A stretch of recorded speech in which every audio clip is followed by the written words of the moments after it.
So we are medicine making for the medicine making series, and I have my friend Camille joining me. Come on in, Camille. We're gonna make this elderberry cordial. We harvested these elderberries, and if you can see, this is frozen. So we froze them first so that they're easier to remove because the stems are pretty toxic. So we're going to pull the berries off the stems and have a pleasant conversation during it.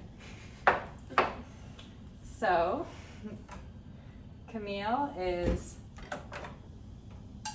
a soon-to-be herbalist as well as cacao practitioner. Is that what you'd like refer to yourself as in terms of your? I would say a facilitator that works with the plants as an instrument to allow people to open their hearts more. So a facilitator that works with the plants as an instrument to work with the plants more. So Super Bloom is all about just like what seeds we want to plant, what seeds we have planted, and what seeds we are currently planting and like watering right now. So I remember in class you like mentioned something about how you view your life as like a garden. And is that something that you're still doing? Can you talk more about it?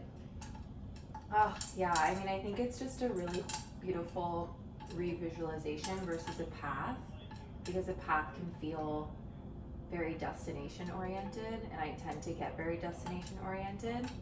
And so viewing my life as a garden helps me to see that there's really nowhere to go, and it's just a matter of like, which parts of my life do I want to water and nourish, and which parts do I not want to give more energy to.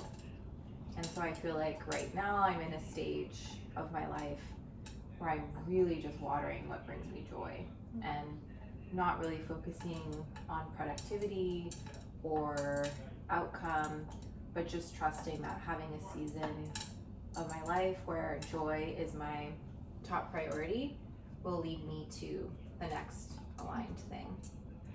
So like what seeds have you been planting maybe subliminally right now, as in like what are the things that bring you joy that you've just been kind of germinating in the ground, so to speak? Being outside, spending time with the plants, spending time just like unscheduled time outside, and also with people that appreciate the earth and nature as much as I do, which fortunately pretty much all my friends do now. So like texting you and knowing that you were going to be so excited to harvest this elderberry, as excited as I am, that brings me so much joy. I mean, I think you speak to so many points, because we are kind of taught to be linear, and then nature is absolutely not linear. It's like the one thing that's not. And if you're literally planting seeds, like sometimes the seeds don't germinate, or sometimes they germinate when it's not convenient for you. And so you have to kind of go with the flow.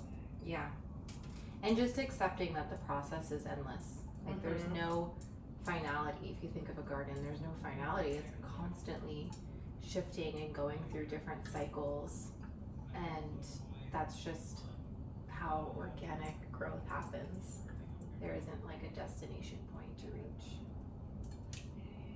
That's true. It's like a cycle, which is interesting because Camille's about to go to Guatemala, and one of the kind of gardening patterns is like this spiral that they were finding with the Mayans. I believe it was like do you know anything about that? I'm not super familiar with that. But I just know they were finding that crops were growing better in this spiral. But I think it's very interesting because similarly, like this Western farming, you have these rows, you have monocrop. And now they're finding that that's actually having what would seem to be more chaotic and less structured is actually what's growing a lot better. So I'll show you these for now, and then we'll start cooking. So We got all these frozen elderberries. Yay! And then we're gonna have to cook them because if we don't cook them, they'll give you diarrhea. So don't eat them raw, even though they're really insanely good for you. When they're cooked the right way, you'll want to kind of follow these steps. So freeze them first and then remove them from these stems. If you eat a little stem, it's fine, you won't die. But a lot of them, they'll be toxic and you could have the runs. And then same thing, a lot of raw berries will give you the runs. So if you find them in the wilds, don't start eating them off the hedge. You can have one, but unless you want to run to the restroom, wouldn't recommend it. We pulled off all the frozen elderberries and then transferred it into this jar so we can do the measurements. So we have around 2 cups of frozen elderberries. The ratio is 1 to 1. So for however many cups of elderberries you have, you do the same amount of sweetener. So you can either do like sugared water, and we're just gonna do this like beautiful honey. I just wanted to show you these little like branches that they came off and how they look like lungs. Like they look like the branches of lungs and alveoli, and that's really indicative of what they do to your body and how good they are for you. They're really great for your lungs, your respiration. If you have bronchitis, they're good if you have COVID. So we're gonna make this beautiful, natural cough syrup, or I guess more immunity syrup. So we're gonna pour it in. And then I'll just have Camille measure out the honey, which is kind of a fun part. I'll get a little ladle. How much of this do we fill? So 2 cups. Okay. And then we'll cook it all together, so I won't turn it on yet. They kind of look like little caviars or papaya seeds. Yeah, they look like seeds. Also the color, I feel like the color indicates that it's going to be so good for your blood. That's true. Just this like deep purple. So, and deep purple as a color is also good generally for your third eye chakra, right? For opening up that third eye. And crown. Oh yes, you're right, in crown chakra. Oh yeah, that's a good pour. So Camille's pouring in the honey. It's very meditative. What are some of like your wishes when you do plant seeds into the earth? I think right now, especially with California summer and how dry California summer is, just hoping that the seeds are received. Oh my gosh. It's so beautiful. It's true. I mean, I think that's the whole like point of planting seeds, is that like these elderberries, literally, birds could eat it. Birds can poop out the little seeds and they will grow into an elderberry tree, which I have one in my garden. So you'll see in my garden updates, it's humongous. I underestimated the size. Okay. I underestimated the size, and it's like gonna be a tree. I thought it was gonna be a tiny little bush or shrub. And it's thriving, which I'm very happy about. But I think it's gonna take over potentially my whole garden. But it grew from one of these teeny tiny little berries. Okay, I think this is good.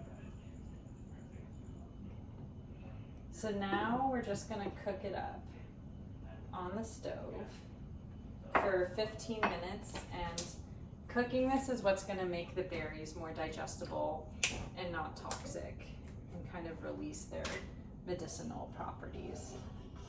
So we're just gonna leave this on for 15 minutes. We're gonna hang out, maybe have some other tea.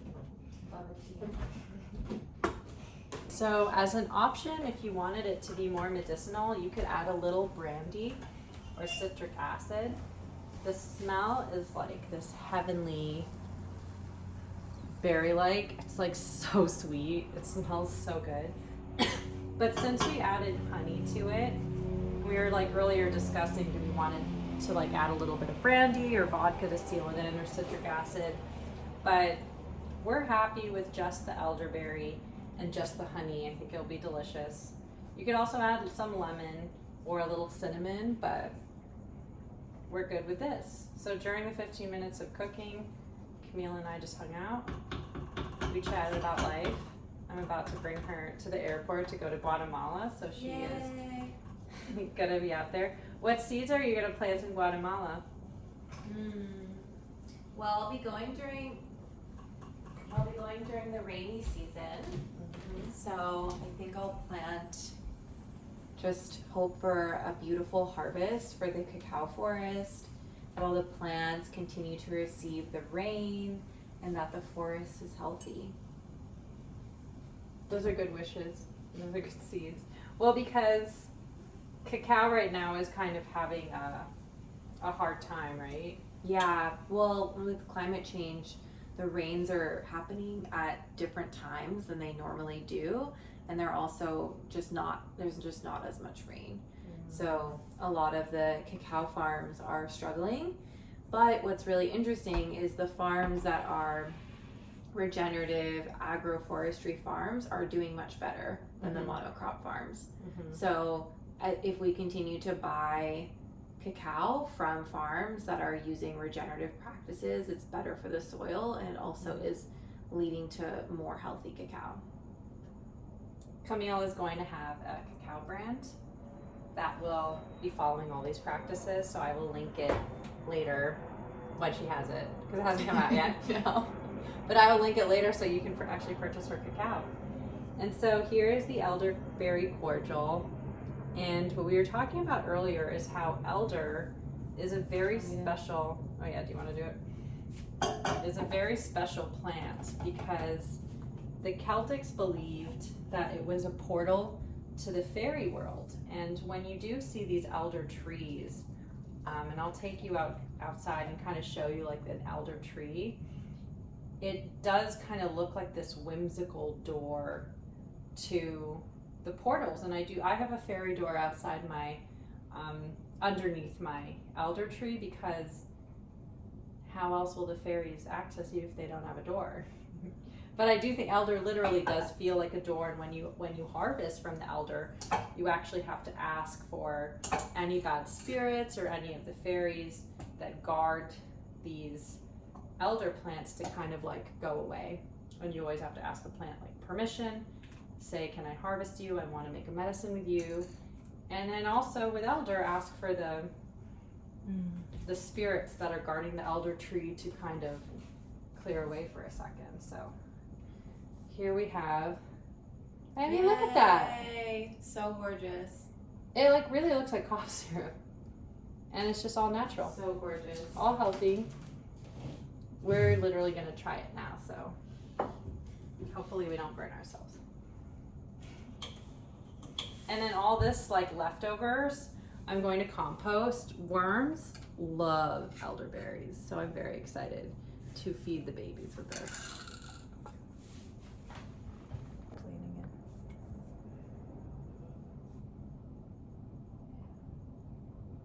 it. Okay.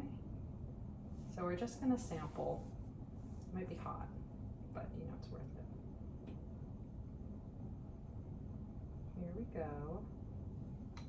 Cheers. Elder. Oh, it's so good. It's so sweet. It's amazing.